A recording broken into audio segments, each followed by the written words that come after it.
I've been lifting for 15 years now, and during that time, I've gone through a lot of different phases. I've been the guy that was completely obsessed with the gym, overtraining 6 to 7 days a week, running my body into the ground, and completely overthinking and overanalyzing every little detail of my diet. I've tried different diets in the past that led to failed cuts, and I've even failed cuts all on my own because of my own BS excuses. And through all that experience and all that trial and error, I learned that the formula for an aesthetic physique is actually incredibly simple, but it requires a high level of consistency. And here on this channel, my goal is to make it all as simple as possible and to help you stay as consistent as possible so you can reach your goals. Now, when it comes to these 3 daily actions, the first one you have to focus on is having a crystal clear game plan of exactly what you're going to eat every single day, and don't deter from that. Every time I look back on those phases where I struggled to get lean, or maybe I didn't even have a successful cut, it was always during times where I was using a dieting approach where I would just kind of wake up in the morning. I would have no crystal clear game plan on what my food was gonna be for the day because I was following a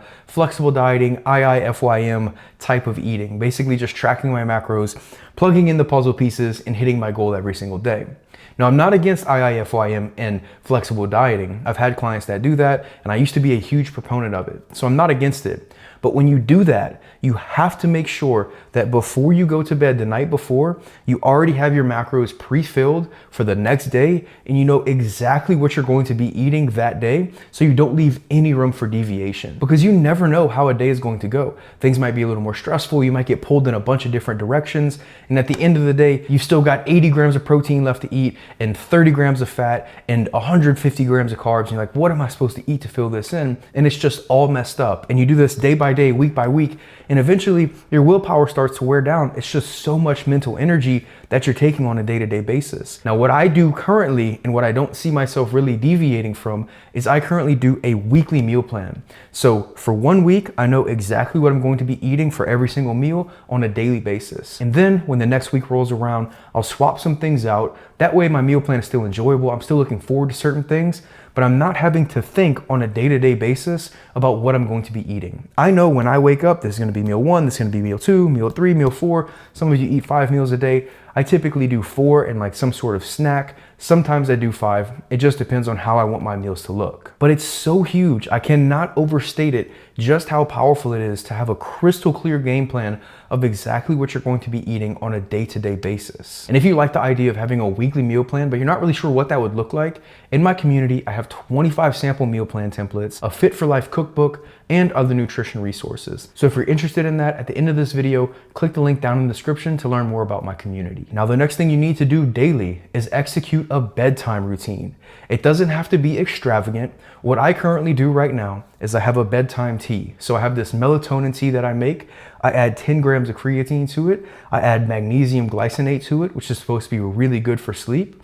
And then I take GABA and L-theanine, which help calm you down. So the GABA, L-theanine, paired with the melatonin, magnesium glycinate, is an incredible way to wind down and get your body ready for sleep. Then the 10 grams of creatine is just because I need to take that 10 grams of creatine every single day, and I always remember to do it in my bedtime tea. The creatine doesn't really help with sleep, but it's just easy for me to put it in there. So what I do after I make that, I make sure that by 8 p.m., my phone, right? Nobody's calling me, nobody's texting me. I have my phone on Do Not Disturb. My computer is put away. I'm not doing any more work unless something is absolutely necessary, which is very, very rare. So the computer is away, all the overhead lights in the house are off, and I make sure that I turn the AC down as low as it can comfortably go. Typically, that means somewhere between 68 and 69 degrees. And so as all of this is happening, as I'm making the tea, I'm turning off the lights, I'm turning the AC down, I'm turning on all the fans, what ends up happening is I'm signaling to my nervous system that, oh, it's time to relax, it's time to wind down.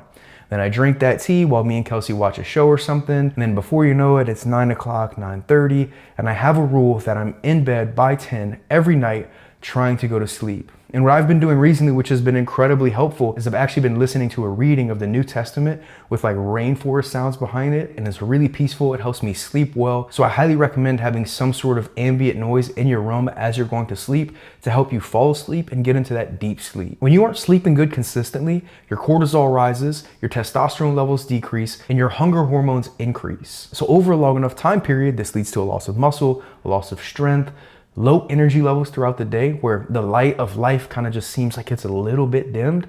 And the consistency and the execution of your diet is going to be lower because your cravings are going to be so high, you're going to feel fatigued, your hunger hormones are going to be out of control, your nervous system is dysregulated, and eventually, it does not matter how strong-minded you are, eventually you are going to fall off track with that diet. I know what this state feels like all too well because in my early 20s, I lived in it. I worked shift work and I would just like power through days. Like if I was getting off of my last night shift and I had a few days before I had to go back in for day shift, I would just stay up that entire day. So I would work the entire night shift and I would stay awake the entire day. And I did things like that all of the time because I thought, oh, you know, I'm tough. I can just power through it.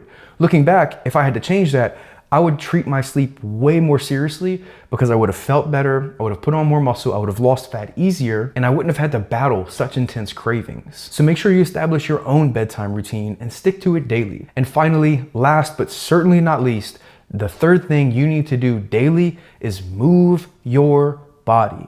You don't need to train every day. In fact, you shouldn't be training every day.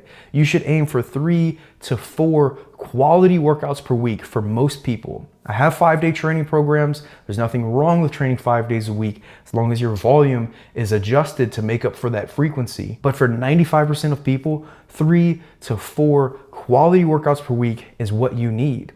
But you also need to make sure that on the days where you're not going to the gym, you're still moving your body. This means you could be doing regular cardio on the days where you're not lifting weights. You could play sports, you can train martial arts, you can go hiking, or any hobbies that you love that are active. You just want to make sure that you're moving your body on the daily. And what I highly recommend is aiming for a step goal between 8 to 10,000 steps per day. This is how you stay active. This is how you keep your energy expenditure up. This is how you also stay young. One of my biggest regrets in my fitness journey is sacrificing all hobbies and sports to lock in with the gym. I was lifting 5, 6, 7 days a week for some periods in my fitness journey, and I just said no to everything that wasn't training. But I love sports. I've played sports my entire life. I love martial arts, and yet I just said no because I thought that's what I had to do to get to my goals. But now, being on the other side of it, I know that that actually isn't true. And in fact, when you give yourself more time to recover from the weights and you go do things that you actually love and you have fun with,